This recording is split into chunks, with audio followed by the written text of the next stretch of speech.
FCRA bill ചർച്ചയിൽ പങ്കെടുക്കാൻ Congress എംപിമാർക്ക് AICC നിർദ്ദേശം. ബില്ലിലെ ന്യൂനപക്ഷ വിരുദ്ധത തുറന്നു കാണിക്കണം. തെരഞ്ഞെടുപ്പ് തിരക്കുകൾക്ക് അവധി നൽകി ഡൽഹിയിലെത്തണം. രാഹുൽ ഗാന്ധി നാളെ ബില്ലിൽ സംസാരിക്കും. പാർലമെന്റ് കവാടത്തിൽ പ്രതിഷേധിക്കാനും തീരുമാനമുണ്ട്. ധനസുമോദ വിശദാംശങ്ങളുമായി ഡൽഹിയിൽ നിന്ന് ചേരുന്നുണ്ട്. സുമോദ, നിയമസഭാ തെരഞ്ഞെടുപ്പ് അടുത്തിരിക്കുന്ന പല സംസ്ഥാനങ്ങളുമുണ്ട്. ന്യൂനപക്ഷങ്ങൾക്ക് വളരെ സ്വാധീനമുള്ള മേഖലകൾ. അപ്പോൾ ആ ഒരു സാഹചര്യത്തിൽ കൂടിയാകണം ഇത്തരത്തിലൊരു തീരുമാനത്തിലേക്ക് കോൺഗ്രസ് എത്തിച്ചേരുന്നത്. പാർലമെന്റ് കവാടത്തിൽ നാളെ പ്രതിഷേധമടക്കം പ്ലാൻ ചെയ്യുന്നത്.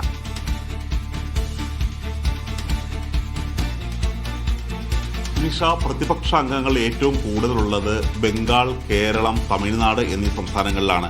ഈ മൂന്ന് സംസ്ഥാനങ്ങളിലും തെരഞ്ഞെടുപ്പ് നടക്കുന്നതിനാൽ എംപിമാർ അവിടെ പ്രചരണത്തിലാണ്.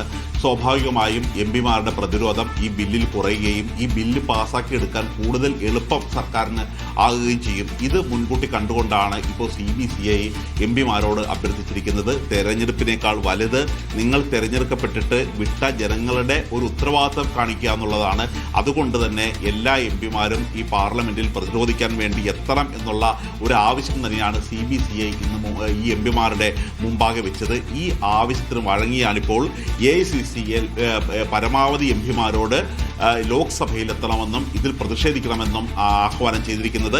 അതിൻ്റെ അടിസ്ഥാനത്തിൽ എംപിമാർ ഇന്ന് രാത്രിയോടെ തന്നെ ഇവിടെ ഡൽഹിയിലെത്തും. അതിനുശേഷം പാർലമെന്റ് സമ്മേളനം തുടങ്ങുന്നതിന് മുമ്പായി ഗാന്ധി പ്രതിമയ്ക്ക് മുമ്പാകെ പ്രതിഷേധിക്കാൻ തന്നെയാണ് തീരുമാനിച്ചിരിക്കുന്നത്.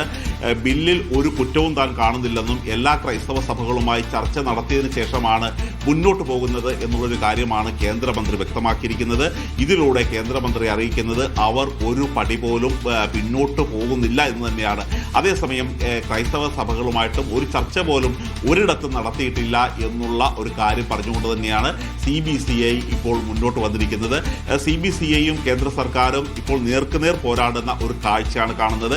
അതുകൊണ്ട് തന്നെ സർവ്വശക്തിയും ഉപയോഗിച്ച് ഈ ബില്ലിനെ എതിർക്കണം എന്നുള്ള ഒരു ആവശ്യം തന്നെയാണ് CBCI മുന്നോട്ട് വെക്കുന്നത്. ഇതോടൊപ്പം തന്നെ ഈ FCRA നിയമം പൊളിച്ചെഴുതുമ്പോൾ ഇതിൽ അപകടം സംഭവിക്കാൻ സാധ്യതയുള്ള മറ്റു ന്യൂനപക്ഷ സമുദായ അംഗങ്ങളെയും സംഘടനകളെയും കൂട്ടിച്ചേർത്തുള്ള ഒരു പോരാട്ടത്തിന് തന്നെയാണ് ഇവർ മുന്നോട്ട് പോകുന്നത്. അതനുസരിച്ച് തന്നെയാണ് സിഖ്, ജൈന, മുസ്ലിം വിഭാഗത്തിൽപ്പെട്ട സംഘടനകളുമായിട്ടുള്ള ഒരു കൂടിയാലോചന നടത്തുകയും അങ്ങനെ ഒരു കോർ കമ്മിറ്റി രൂപീകരിക്കുകയും ചെയ്തിട്ടുണ്ട്.